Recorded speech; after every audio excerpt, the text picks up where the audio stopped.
RCB से हार के बाद हार्दिक पांड्या ने किसे असली गुनहगार बताया और साथ ही उस सवाल का जवाब दिया कि आखिर पिछले मुकाबले में तिलक वर्मा का अपमान क्यों किया गया था, तिलक वर्मा को रिटायर आउट क्यों किया गया था। क्योंकि दुनिया भर ने बहुत सवाल किया कि भाई साहब आपने मैच विनर को बाहर कर दिया जिसने आज के मुकाबले में आपको लगभग गेम जिता दिया था। लेकिन फाइनली हार्दिक पांड्या ने असली सच्चाई बताई कि तिलक वर्मा को किसने बाहर किया और क्यों बाहर किया गया। तो उनके बयान पर आते हैं। हार के बाद जो हार्दिक पांड्या ने कहा, बहुत ही शानदार उन्होंने बयान दिया। उन्होंने कहा कि देखिए यह जो मुकाबला था ये एक तरीके का रन महोत्सव था, विकेट बहुत ही शानदार था।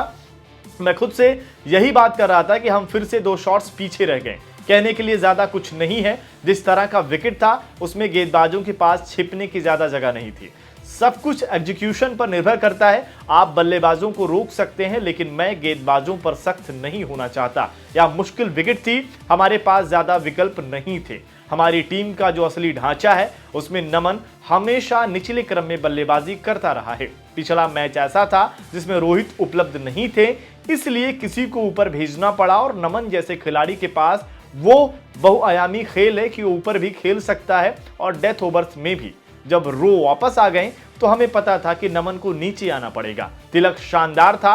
पिछले मैच में बहुत कुछ हुआ, लोगों ने बहुत बातें बनाई, लेकिन लोगों को यह नहीं पता था कि उसे एक दिन पहले उंगली में बहुत तेज चोट लगी थी। यह एक टेक्निकल कॉल थी, लेकिन उसकी उंगली की वजह से कोच को लगा कि कोई फ्रेश खिलाड़ी बेहतर रहेगा जो उस रोल को निभा सके।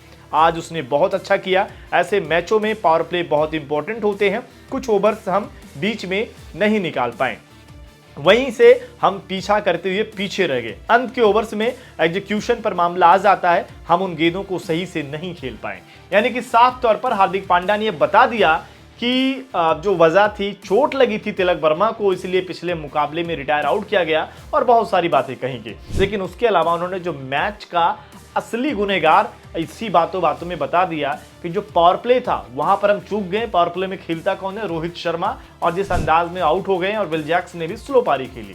उसके अलावा 20 के ओवर में हम पीछे रह गए। 20 के ओवर में बल्लेबाजी किसने की? सूर्य कुमार यादव ने, और जिन्होंने ऐसी बल्लेबाजी करी कि मानो वो आरसीबी से बैटिंग कर रहे हैं या इंपैक्ट प्लेयर के तौर पर खेल रहे हैं। लिहाजा इस वजह से एमआई लगभग जीता मुकाबला हार गई। और उसी बात पर हार्दिक पांड्या ने जोर भी दिया कि देखिए गेम ऐसा है कि गेंदबाजों पर हम कुछ नहीं कह सकते, क्योंकि यहाँ पर बहुत पिटाई हुई है। गेंदबाजों के लिए कुछ नहीं था, वो इतना ही कर सकते थे क्योंकि आरसीबी वाले गेंदबाज भी पिटे हैं। लेकिन हमने बल्लेबाजी में जो गलतियां की, क्योंकि आप जब 221 रन चेज कर रहे हो, आप 12 ओवर में 99 पर थे, या कहीं से इतने बड़े चेस में आप ऐसे नहीं कर सकते। और फाइनली इतना करने के बाद अगर आप वहां तक पहुंचे हैं तो हार्दिक पांड्या अपनी टीम से खुश हैं, तो कह रहे हैं कि हमने वाकई में कमाल का पीछा किया। बाकी इस मुकाबले की अगर बात करें तो इस मुकाबले की हार से नुकसान पॉइंट्स टेबल में जरूर हुआ है मुंबई का।